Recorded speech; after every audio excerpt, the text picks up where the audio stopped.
The Incredible Hulk, 1977.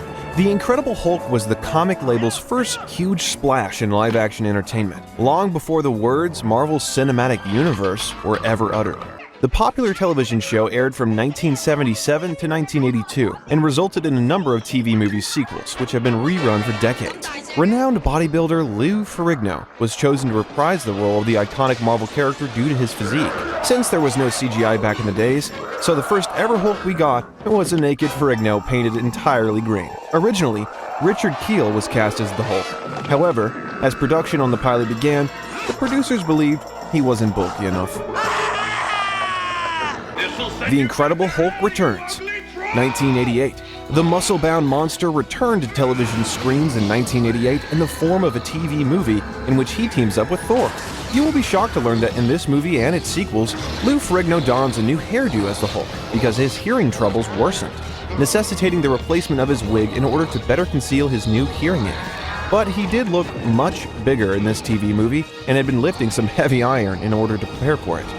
Additionally, this television film acted as a pilot for a planned Thor television series, but that project never got off the ground.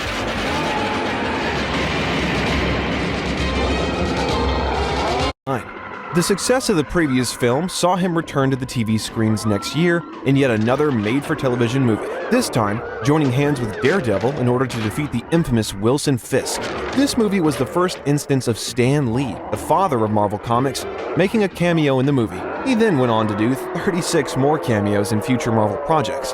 Like the film that preceded it, this film was also conceived as a backdoor pilot for a potential NBC Daredevil series, but just like the previous film, that Daredevil series never happened.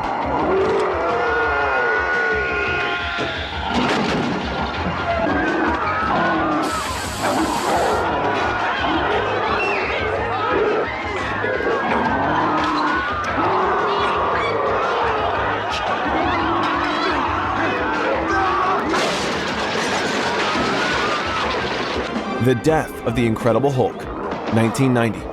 This movie marked the end of the Incredible Hulk revival TV movie trilogy that ran for more than a decade. Iron Man was originally scheduled for use in the film, but the idea was eventually scratched. While Bill Bixby's terminal illness was stated as a reason for the postponement and eventual cancellation of a sequel film, this was not the case. The decision was made before Bixby's health became an issue, and it was based on the film series' declining ratings.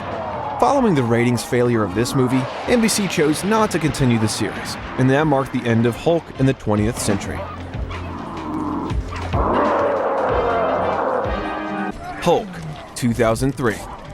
After a hiatus of more than a decade, the raging green monster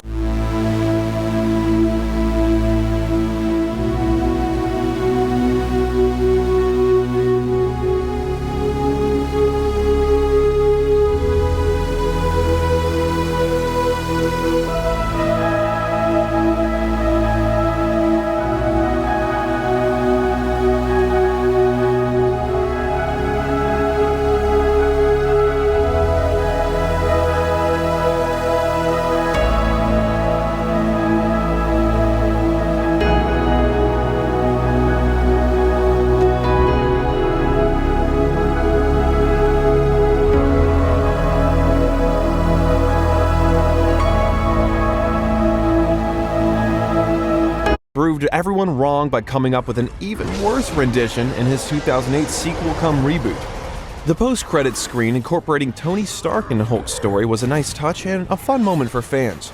But with the MCU's new direction, almost everything studios prevented.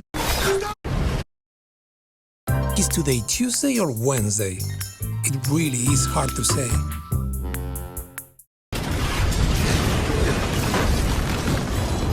The Avengers, 2012. 2012 saw the Marvel Cinematic Universe finally getting it right when they assembled all their superheroes into a single movie, The Avengers.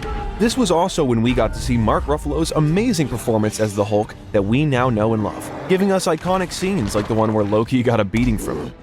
The movie was a resounding success and at the time became the highest-grossing film of all time not directed by James Cameron. Originally, Edward Norton was intended to reprise his role as Hulk from The Incredible Hulk 2008, but talks between him and Marvel Studios fell through, and Ruffalo was cast instead.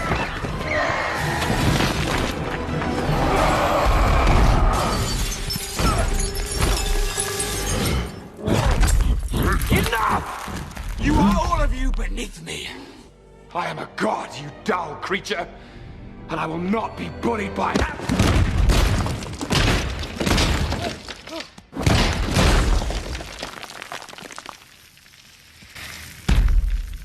Puny god. Avengers: Age of Ultron, 2015. The Marvel Cinematic Universe built on its momentum from the first Avengers movie and brought its band of superheroes together again 3 years later in the Age of Ultron. Even though the movie did well in the box office, earning north of $1.4 billion, it is still considered to be the weakest of all Avengers movies. In it, Mark Ruffalo's portrayal of the Incredible Hulk is based on Peter David's Hulk comics, in which the Incredible Hulk and Bruce Banner were two different people. Moreover, the Incredible Hulk's voice was provided by Lou Ferrigno in this film. Since 1978, he played the Incredible Hulk in practically every live-action adaptation till 2015. Now that's incredible.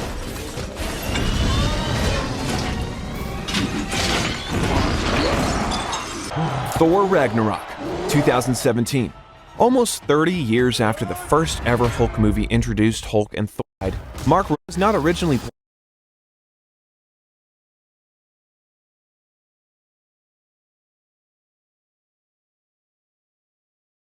handed a false script. In an interview, he joked that the false script was better than the actual one. Avengers: Endgame, 2019. We saw the last of the Incredible Hulk in the Marvel Cinematic Universe in the final and biggest movie in franchise history, Endgame. For the first time ever, the movie saw the introduction of Smart Hulk, which finally saw a compromise between Dr. Banner and his alter ego, the Hulk, as they lived harmoniously in a single physical form. During his interview, Mark Ruffalo said that the merging of Bruce Banner and Hulk, whom he plays in the film, was something that had been in the works for a long time before it happened in Endgame.